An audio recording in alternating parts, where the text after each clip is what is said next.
just for introduction's sake. I'm Austin. I see many of you at WISSOTA 100 when I go, and I see many of you at other various functions around the upper Midwest for trade shows and whatever else. So it's good to virtually see all of you again. Along with me here from My Race Pass is Dakota, who many of you know and work with. He's a traveling scorer at a couple of places and with a IRA Sprint Car Series. And then also, I think I've seen Brad Hockaday in here. He regrettably also works for My Race Pass. Just kidding. Brad's a good guy, very knowledgeable. And if you've got questions, you can email support@My Race Pass, and you'll see either myself, Dakota, or Brad. Most likely, we will be the ones to answer your questions. So thank you again for taking the time out of your evening. We're just going to dive right in, really. Like I said, tonight is getting started, basically. So I want to look at the profile tab. I want to look at season management. I want to look at creating a schedule and adding classes the appropriate way. I want to talk a lot about registrations. There are some things there that have changed or in the process of changing that I want to highlight. And then I'll talk a little bit about fantasy racing as well. So we'll dive in here. Tonight's going to be pretty straightforward. A lot of the special lineup schemes and the new point schemes and the new lineup procedures and various race formats we'll talk about tomorrow. But tonight will be pretty straightforward. So as I start, dashboard page, obviously we've got a demo racetrack here, but the profiles all look the same as everything else. The default page when you initially come to, when you log in, is called the dashboard. And it's mostly used for navigation, right? We've got navigation tabs on the left-hand side of the screen. We've got buttons on the bottom of the screen that correspond to them. As we go through here, there are a couple of things worth highlighting on this screen as I scroll down. One is the app favorites. App favorites will show you the number of people who have gone to the My Race Pass app and favorited your profile. The advantage for fans or drivers or whoever else to favoriting your profile is they'll get push notifications on their device when you guys do a news article, when you have an event cancellation, when your races start, when your fantasy groups are open, things of that nature, right? So it's the easiest and fastest way to keep people connected and engaging in what you're doing at the facility. Also on this screen at the very bottom, there are two boxes here that I want to highlight. One's the sandbox. Sandbox is a siloed environment that's a direct copy of your live environment data. So if you want to see what happens if I click this button or try this different format or whatever, you can do all that in Sandbox. One thing about Sandbox that I want to mention, this seems to be, I don't know, a reason for confusion for everybody all the time. Sandbox refreshes on Monday, like early AM hours on Monday. So if you put something in there this week and you go back in 2 weeks to try to find it, it won't be there anymore. It refreshes every Monday. But that also means that if you ran an event on Friday or Saturday, when you go to log in and try something in Sandbox on, Tuesday, you'll have all of that fresh data that you can work with and play with and review and do all those things. So refreshes early AM hours on Mondays. And then the other box over here is help and support. Season management, race management, help center articles are in here, as well as a link to our YouTube videos. Help center's tickets area has been completely updated within the last month or so. So if you've got, all of that should be pretty accurate. But it's all, the rest of it, gets updated periodically as well. So that's dashboard page. Just in the nature of trying to help with push notifications and people favoriting your profile, I get a ton of questions about that, like just a crazy amount. So we've got, and I'm just going to bring up another tab here. It's a tool, or it's a page on myracepass.com. So if you go to myracepass.com/toolbox, there's logos you can download, there's banners, digital graphics, whatever. Under digital graphics, I've actually got one for push notifications. So you can put this on your social media page. Let me download this so you can see it a little closer up. And it's actually, instructions for people to be able to favorite your profile, right? Search for the track, favorite the profile, turn on notifications, all that kind of stuff, right? So, this is a valuable tool. If you're one of those that have questions about that push notification process, this is a valuable tool. You can find that on our toolbox page. There's a lot of stuff on our toolbox page, but I wanted to highlight that before I guess I went too much further forward. From there, I'm just going to jump right into the profile tab. I like to think of this as app information. So if you've got a website through us, this page is not going to update the data on your website. It'll update the information in the app about your facility. So update the profile image, update the header image. You can do those things here. You can also edit profile information. All of this should be pretty straightforward, right? The link, the shape, the banking, address and contact information if you want that listed in the app. Google Maps location data so people can get directions to your facility on their device. It's fun that we still have this pointing to Lincoln, Nebraska when we don't have an office there anymore. But if you want directions to Lincoln, you can search your favorite track. So all of that, like unless you physically pick the racetrack up and move it somewhere else or reconfigure it, won't change much, right? But there is a track features section that I like to think of as amenities information that does change periodically, right? As you do updates to your facility, some of this might change, right? Do you allow camping? Do you take credit cards? Do you, have a kid play area? Do you sell fuel? Do you sell tires? Those types of things, right? So some of this information might change, as well as the night you race on weekly. So I really encourage you to at least once a year at the beginning of your season, go into the track features section and verify that this is all correct, right? We want to make sure that this is correct. There's also an aliases option down here. Aliases is if a racetrack has ever been known by or can be searched by a different name. So if it's a different name, right? If you're North Central Arkansas Speedway and you've changed your name to $2 Pistol Motor Speedway, it's a good idea. That's a real racetrack name, by the way. It's a good idea to have the old name as an alias here. So if someone searches for the old name, it still brings them to the right place. The other way to use this is I like to look at like a situation like I-90 Speedway in South Dakota, right? You can search that I-90, you can search that I-90, you can search that I-90 all pushed together. So whatever your racetrack name is, if there's a different or unique way that you could see people searching for it, throw it in here as an alias. That way if somebody searches the wrong way, still brings them to the right place. The worst thing that can happen from a My Race Pass perspective is fan goes to app, can't type correctly, tries to search your name, can't find it, gives up, looks at something else. Okay, that's not what we want, right? We want them to easily be able to find you. So aliases is a way to do that. So like I said, all this information affects how people search for you and how people see you in the app. Next tab is billing. Billing shows you kind of what you would expect the billing page to show you, your current subscription, your previous invoices or links, your card on file can be adjusted up here. All of those things are true. Also on this billing page, you'll see that there is an area for all access accounts. Ours on a demo profile doesn't have data, but it works the same way, right? Depending on the subscription type that you have, you get either 2, 4, or 6 free all access subscriptions. And I really want to hammer this home because I looked at the reports for WISSOTA here, and so many of you are not using these. You've got free app subscriptions that you can give yourself or people that need it. So you can either add 2, 4, or 6, depending on the plan type you have. What does that include, Austin? Everything in the app. It's an all access. So fantasy, live timing, announcer audio, everything in the app is all there. So you have free access to that. You just have to put people's names in there. And as a track, you can give those away.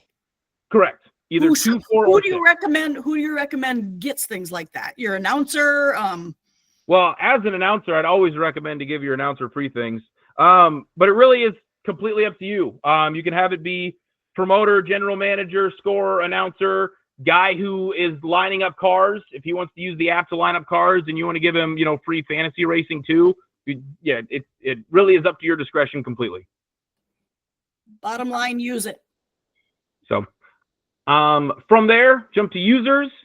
Users is a way to add administrators to your profile, right? So when you go to add user permissions, first name, last name, email address, there are many user permission types. I want to highlight those. Site administrator has access to everything, right? So they have all the scoring tools on race management. They have all the reporting tools, all the ticket options that are available. They have access to them. Box office user is somebody who's only got access to the box office point of sale system that works in conjunction with ticket management. I'll show you that on Thursday, but if you've got somebody added here and you give them only box office permissions, that's all they'll be able to see. Ticket redemption user is somebody who has access to be able to scan tickets in the My Race Pass app with their login. That's the only permission that they've got. So if you only have ticket redemption, it means that the person scanning tickets at your front window can scan tickets out of the app. Designer role, you'll never give anybody. Designer role, we give the person who builds our website. So if you've got a website through us and you go in here, you'll see that more than likely Clint Dahl has a designer role. That's all that is. Financial reporting and host announcer audio are new this year. They were implemented last year, but really it's the first year that they're going to be used. Financial reporting, we added a new payments tab that I'll show you in just a minute here in the profile tab that tracks all of the ACH sends that we send to you through registrations or tickets or apparel or whatever. If we're sending you money, you need the financial reporting permission to be able to view the money that we've sent you. And then host announcer audio, if you've got somebody that you don't want to have access to the rest of the program but want to be able to turn on announcer audio, give them the host announcer audio permission there. I just want to add that every single track will see me in as a site administrator on everything.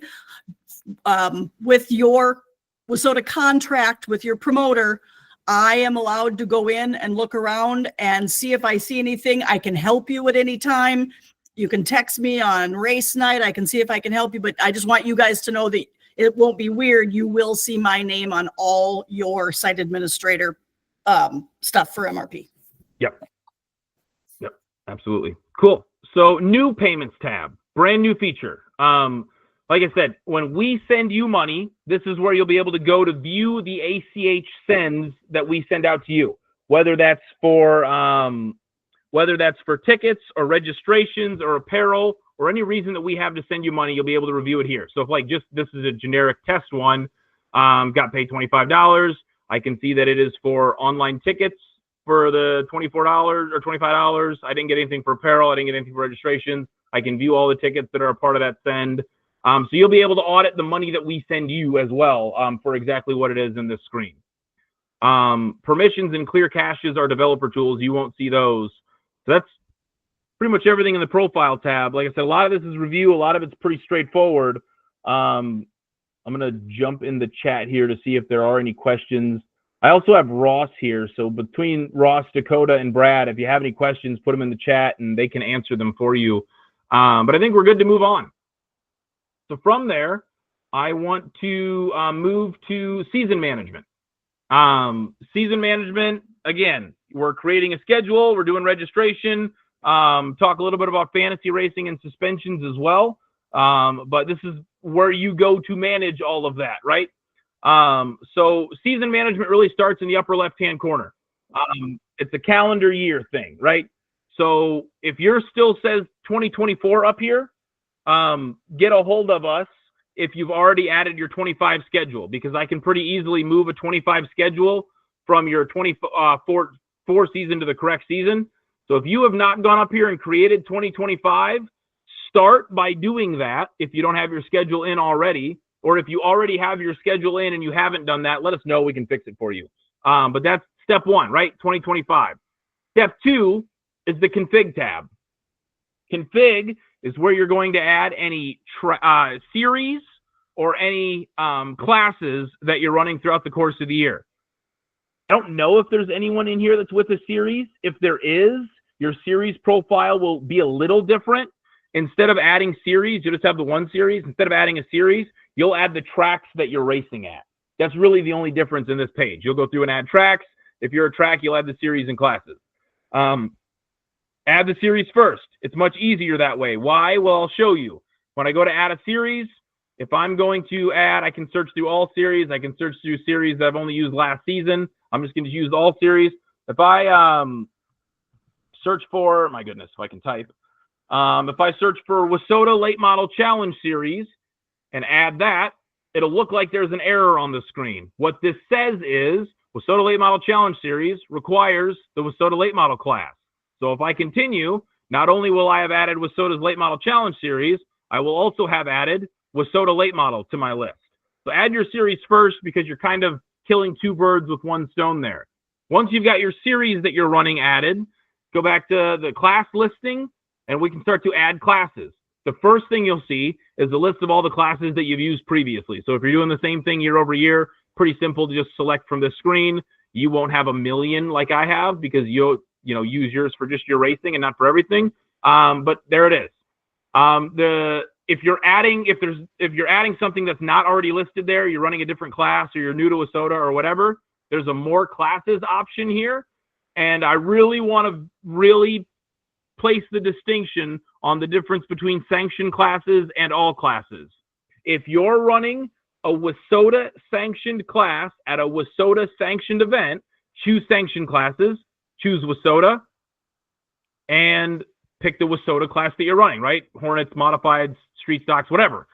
WISSOTA sanctioned class, WISSOTA sanctioned event.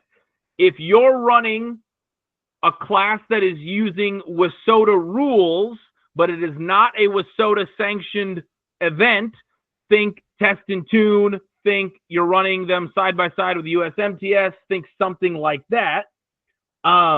Tri-state late model. Tri-state late models, that kind of stuff.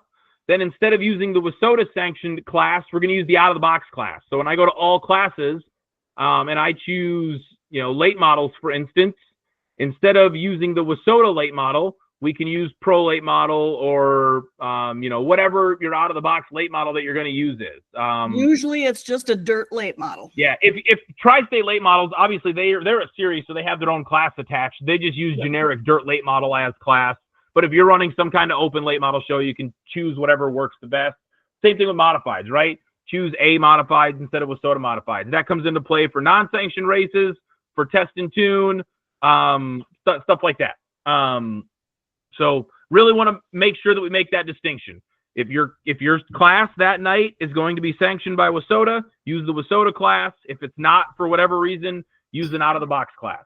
Don't use USRA class. Use a real out-of-the-box class. And just to add to that, please make absolutely sure it says WISSOTA or doesn't say WISSOTA. If you're racing WISSOTA Super Stocks and you just put in Super Stock, I don't know you're racing that night. I don't know you're racing Super Stocks. It is not sanctioned. Therefore, again, contract-wise, your track gets a $50 fee if you're racing something that night that is not sanctioned. Again, on the other side of it, you put in WISSOTA modifieds and you're running an off modified class that night. It comes to me, I sanction it. You will be charged for it that night because my side says you ran WISSOTA modifieds. So absolutely, you got to keep track of that. Yep. So, yeah, just be cognizant of if your class is supposed to be sanctioned that night or not. There are options to be able to change the name of your class. I really caution you on how to use this. But if you go up into settings and you go to manage classes, you have the ability to rename classes. So like, for instance, I changed dirt late models to MRP late models, that kind of a thing. I will say that because you've changed the name of the class, it only affects how it appears in the app or on your website. It doesn't change the way that it interacts on the back end. So if you change WISSOTA Modifieds to Bob's Garage Modifieds, it'll still act as WISSOTA Modifieds on the back end in terms of being sanctioned or not sanctioned. So you can't just change the name of your class and say, oh, we're not sanctioned tonight because I changed the name of the class. It still is the same class in how it reacts in the system, or how it interacts in the system. So if you're going to change the class, just know you're just changing the way it appears. You're not changing the way that it works. We did have that with track. They took a super stock class and renamed it WISSOTA Super Stocks and thought they were running WISSOTA Super Stocks. Nothing came to me. I didn't know what was going on. We finally found a problem and fixed it, but that's what happened. So be careful. Yeah. So yeah, really caution you on how to rename these classes. The other thing that I'll caution you on is making these class names super long. because then people in the app won't know what they are. So if like you're running the, Sammy's Mild and Wild Pretzels non-wing sprint cars, no one's going to be able to read non-wing sprint cars because that name is super long. So class names are great. You should make your money on however you can, but just be cognizant of how you name those classes if you're going to rename them. Cool. Continue on through season management setup then. I'll jump to the events tab here. Events is like the next step in the process, right? So in config, I've added the series and the classes that I'm running throughout the course of the year. So now in events, I'm going to, start putting dates on my schedule, basically. So start with schedules, right? I've got 4 schedules in our demo track already this year. A schedule and a season are a little bit different, right? Season is calendar year. So you're creating a new calendar year every year to organize your data, Jan 1 to December 31. That's a season. A schedule in the events tab is just a grouping of events. That's how I look at it, right? So if you have multiple point standings running at the same time, you could have multiple schedules for that. It's just a different way to group events for points purposes typically. It doesn't get used a whole lot. In absence of a better example, I apologize that I'll fall back on a sprint car example because that's who I am.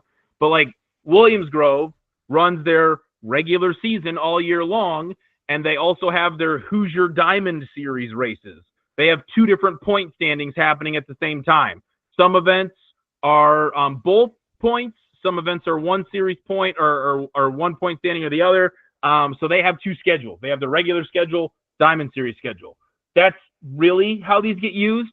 There are certain circumstances where it gets used for major events as well. Like if you're running 3 or 4 nights, really like WISSOTA 100 is a great example of this. If you're running multiple nights and the last night you're using the points from the first 2 or 3 to line up Pete's or features on the last night, multiple schedules is a great way to handle that because now I can have a schedule that calculates my points night by night for me to set my lineups for the last night. So those are the 2 primary ways that's multiple schedules is used. But I will say it's pretty rare. They don't get used a ton. Most tracks, 1 schedule for the year will suffice. If I go to look at my events, I can edit any of the events that I've got already, or I can add new. Add new is where it's important to have the config tab working correctly to start this, right?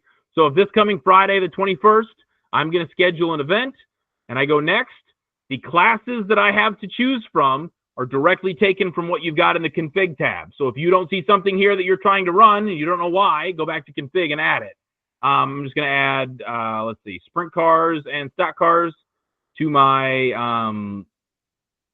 event. You also name your event, right? So I'll just name it. There we go. Name it the same thing we did last year. Perfect. You can add description information to your event. So if there's a county fair in town, or you want to list purses, or you want to list ticket prices, or whatever you want to list about the event, or running order, that's probably the number one thing that gets requested of us by fans is more running order information. So if you want to start to use the description or this additional details box for that, that's great. You also have times in here, pits, gates, hot laps, and racing. I also have time trials and eliminations. That's because I have drag racing classes added to my network. You won't see that unless you're also a drag strip, and I don't think there are drag strips here tonight. So yeah, you'll worry about classes, name, description, pits, gates, hot laps, and racing starts. We'll go add. And so for me, this says add and next because I selected 2 dates on the calendar. So really, you can get through these fairly quickly using add and next. Now you'll see that the classes that I've chosen are sticky. If I would have put in times in, they would have been sticky as well. So you can start to add multiple dates on the calendar to add your entire schedule fairly quickly, right? So I'll discard that one. What did I do here? Did I do the 21st? There we go. Perfect. So once I've added an event, I can go and edit the event as well. Edit all the same information we put in, name, description, pits, all that kind of stuff. You can add tickets from this screen. Just a quick look at tickets here. Obviously, we're going to cover that in more detail on Thursday. This general admission tickets, very easy to add. If I go to add tickets, you can either copy from previous or start from scratch. You can name your ticket something different than your event name if you so choose, availability dates, a pre-sale, on-sale price date, so on and so forth. Then you just add your ticket types, right? Adult general admission, number of available, price. If you have a pre-sale date, your pre-sale price, kids general admission, do all that stuff. If you're doing something with reserve seating, then I have to get involved to build that map. But if your tickets are general admission, you can add general admission tickets to any of your event. It takes around 30 seconds. Very simple, very easy, very fast to do. So costs you nothing to have tickets out there on My Race Pass. Costs you nothing. Part of your subscription. You'll also see waiver type over here. Kind of a sneak peek into a very soon to be released update that we've got. Yeah, we're going to have digital waivers very soon here. I don't think that's any secret. We've been telling people that at trade shows for a couple months now, but digital waivers coming soon. So yeah, adding tickets, very simple, very fast, very easy there. You can also adjust the classes and series that you've got added to your event. The series, you probably won't need to do much adding manually, because when you create an event and the series creates the event, those two things just link together. You have the ability to manage all of your classes and the series class. The series profile only has the ability to manage the series class, but we're not creating two events out there. We're just linking all the information into one.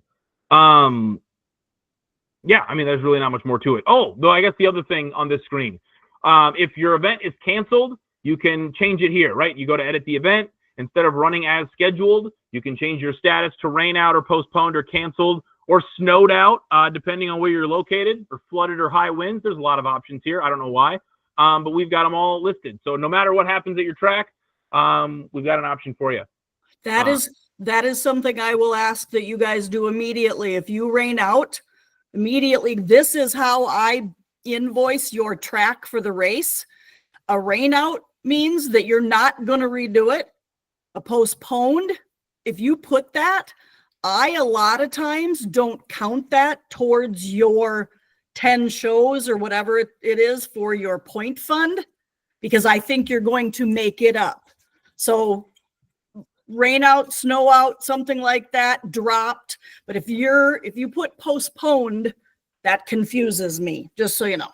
Yeah.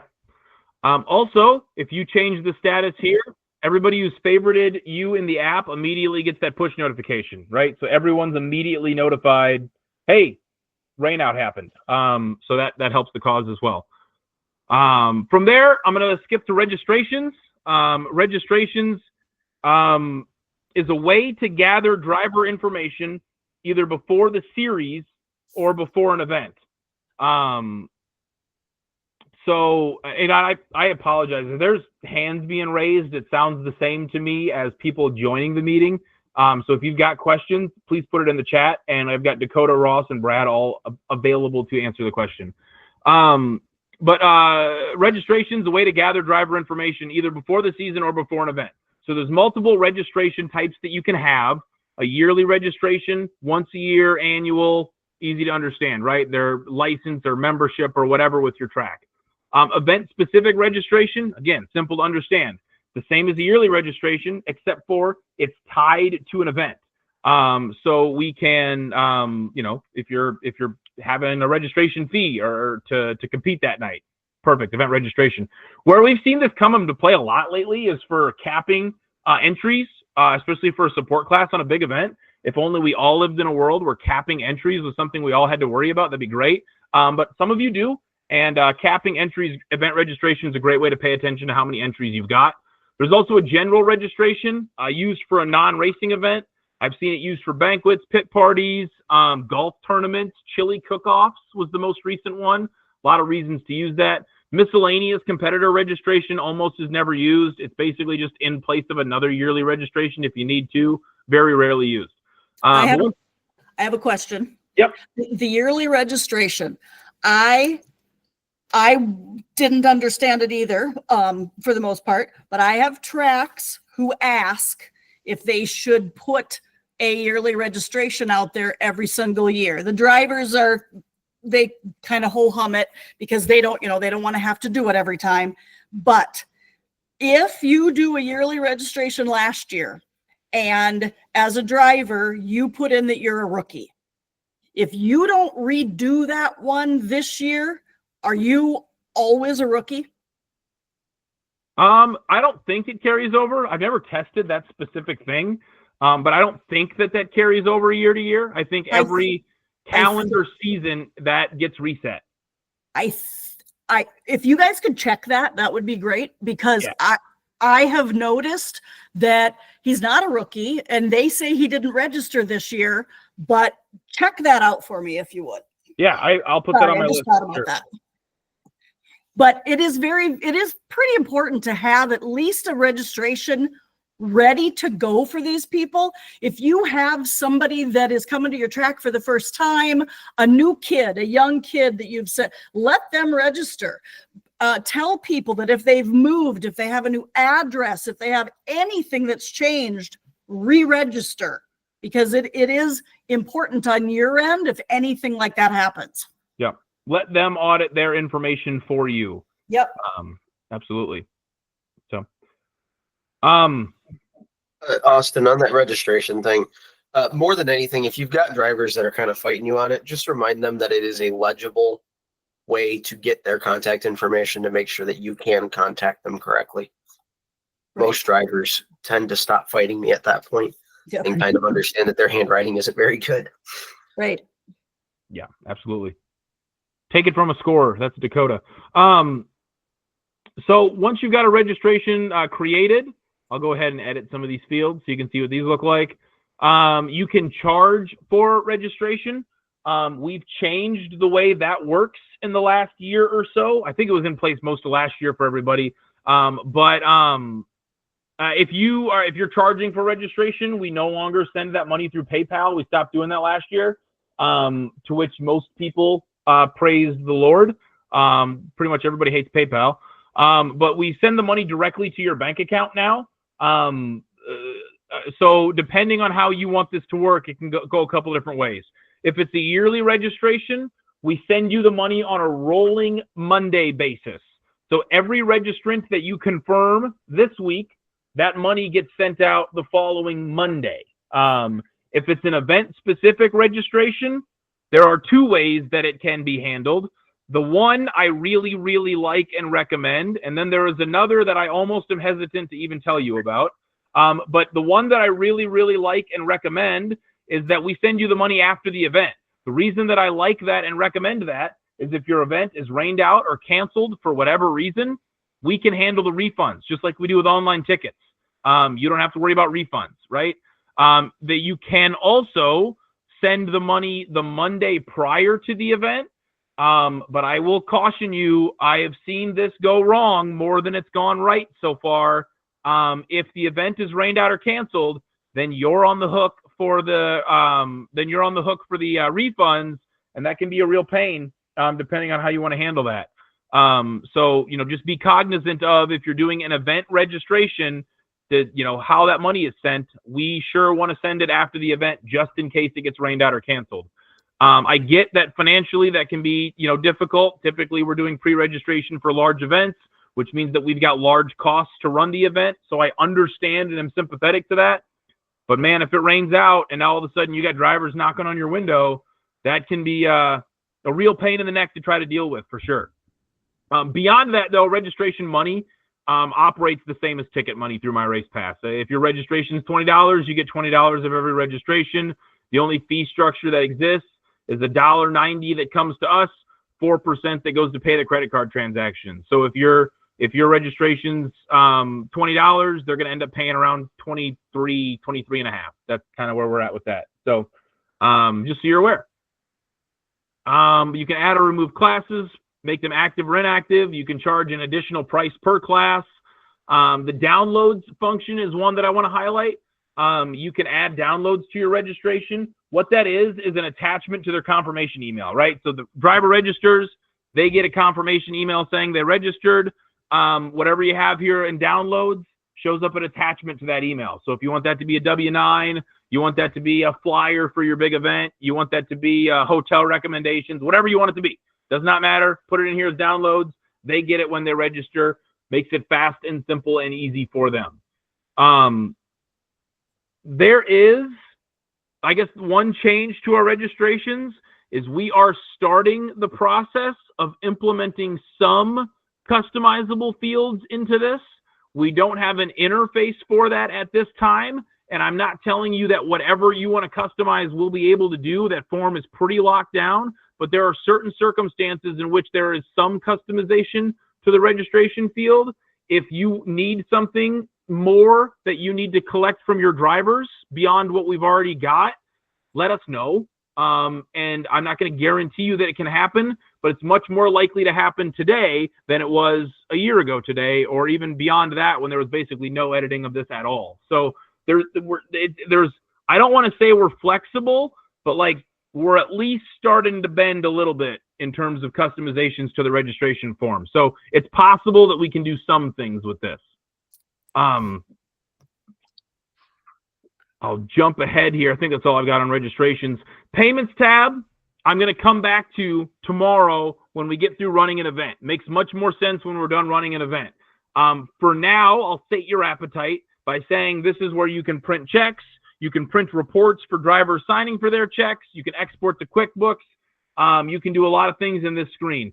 This will track your purse payouts per class, per event, all year long. At the bottom of this screen, there's a 1099 report and a yearly payout report. Take this 1099 report, export it, combine that with where you've got their social security number stored. You can do 1099s that way. I've got a help center article on that. But again, we'll talk about this payment screen more tomorrow night. Last thing I really want to talk about tonight is fantasy racing. We've talked about this a lot in recent years, so I won't spend a ton of time here. I'll just kind of give you an overview of the features. What fantasy racing is a fan engagement tool, right? So, you know, people think fantasy football, fantasy baseball, it's a fun game, it's whatever, it's, you know, it's a lot of things, sure. But to you as a promoter, what this is a fan engagement tool, right? If people, you know, my age and younger are going to be on their phone. I mean, let's be honest, people of any age are going to be on their phones all the time, no matter what. That's just the society that we live in now. So giving an opportunity for them to pick drivers, monitor where they're at in lineups and results, accumulate points is a way to engage your fans in a way that really there's no other service that can at this point. The way it works is based off your entry list, picks are generated automatically. They're put into groups automatically. Fans will make picks from those groups. Points will accumulate automatically. And then at the end of the night, you'll have a winner in each class and an overall winner. Those class standings continue on throughout the course of the year. We call that a leaderboard, and that all happens with no input from you. What you can do to augment that experience is you can change the name of your fantasy leaderboard. Why is that valuable? Well, it opens up the opportunity for naming rights, right? So now instead of 410 Wing Sprints Fantasy, I can have the Bob's Garage Fantasy Challenge. So that means that I've now made money out of thin air, right? So you've got a sponsor out there who wants to do more than a billboard or wants to have some kind of digital footprint or wants to do something unique and different. Headline, Fantasy Challenge, you've made money out of thin air. I mean, honestly, I don't think it's a stretch to think that you could replace the cost of my race pass annually with whatever revenue you can generate from a fantasy leaderboard. So, you know, scoff at it if you will, and some do. There are some who make a good deal of money from this. What else you can do to augment that experience is you can add prizes to your fantasy groups to encourage participation. So things like, you know, merchandise or, you know, codes for sponsors for a dollar amount percentage off online or whatever. There's a lot of things that can be used for that. Actually, in our toolbox that I showed you earlier, we got a pretty cool trophy that has been made up here. The Couch Racer. I love that. That's great. So, you know, you can do a lot of different things that way. Yeah, that is fantasy racing in a nutshell. And I apologize, I'm not a salesman, so I'm not so eloquent describing the features. But that is, that's what I have to show. That is season management. That's what I planned on for today, right? We can still talk about, we can stick around as long as you want, I guess, and ask questions. But tomorrow we'll talk about race management. You know, entries, lineups, results, the new lineup procedures for WISSOTA, the new point scheme for WISSOTA, connecting to Orbits and Race Manager, special passing points formats or multiple round heat formats, talk about all those things. Wednesday, we'll take a break because my kids have catechism, full disclosure. Thursday, we'll come back and talk about tickets, everything tickets. Friday, we'll talk websites, everything websites. And then we'll start racing at some point here. It's a nice day out today. Makes it easy to think about starting racing. But that's what I have today. Callie, go ahead. Yeah, I would like to go back to scheduling. Okay. I just want to make a couple things clear. I have, if they can schedule one race or they can schedule the whole season at the same time, right? Yeah, either one. It's just a matter of when you're adding events, how many days on the calendar you pick. So you can do a 3-day weekend at once, or you can do every Friday all year long at once, however you want to handle that. So I just want to make it clear because I have this issue. If you run every Friday night from April 1st through the middle of October, and you want to do your schedule with every Friday night with the classes that you run, feel free. But if you on a specific Friday night in July are not having the street stocks, or a different night you're adding the mod 4s, you have to go back and manually fix that night because it doesn't know it if you don't go in and do that. If everything Friday night is the same, that's great. But if you are going to modify anything for any specials, anything else, you have to do that. You have to manually take out or add a class. Also, if you are going to do anything, well, we can do this tomorrow, but if you're going to do anything besides our draw redraw, that will be partly up to you to let WISSOTA know that that is not a regular night. So, but mainly you have to go back and manually fix those if you're going to change anything. I also want to go over the test and tune one more time. If you are running a test and tune date, any day, some people just run one before the season starts. Some people run once a month, on a Wednesday.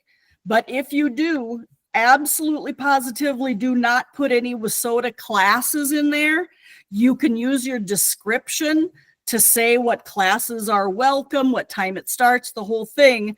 But if you use WISSOTA classes on a test and tune day, it comes to me, I sanction it, and I think you're racing. I don't know if you want to elaborate on that a little bit, Austin. Yeah, don't use sanctioned classes of any kind for a test and tune night. So if you're one of those tracks that runs multiple sanctioning bodies, this will be true for multiple times in a row, right? If you're running a test and tune night, just choose the out-of-the-box classes as opposed to the sanctioned class. A lot of folks on test and tune nights will only add one class or not add any classes. Or just say all classes. Right, exactly. Say all classes welcome, something like that. Yeah, just don't use a sanctioned class at all in any capacity for a practice night. So there's no mistakenly making it a sanctioned race because that's not what we want. Yep. I only want to know when you're running and what classes you're using. So, yep. I do want to add my question for the night. I'm going to make it a little bit different than I have in the past. I want you to tell me, I want your name, I want your track, I want the date of the webinar. So today's date, March 17th. My question is, how do you handle a test and tune? When you're putting your schedule in, you tell me how you handle a test and tune night as far as scheduling it. Cool. And let's do that via email and not in the chat, please. Yes, this will be sent to me via email, Callie, CALLIE @WISSOTA.org. Send it the minute we get done. You can send it tomorrow, but you will not get credit for this seminar, for this webinar, until I get the answer to this question. I want to reiterate the fact that these are mandatory per contract. And if something is missed, if you don't attend all of them, your track will be fined. And I work with you guys. I make sure I remind, I do the whole thing. But I just want to make sure you guys know that your track is going to be tagged if you don't send it in to me. Cool. All right. That's all I have for today.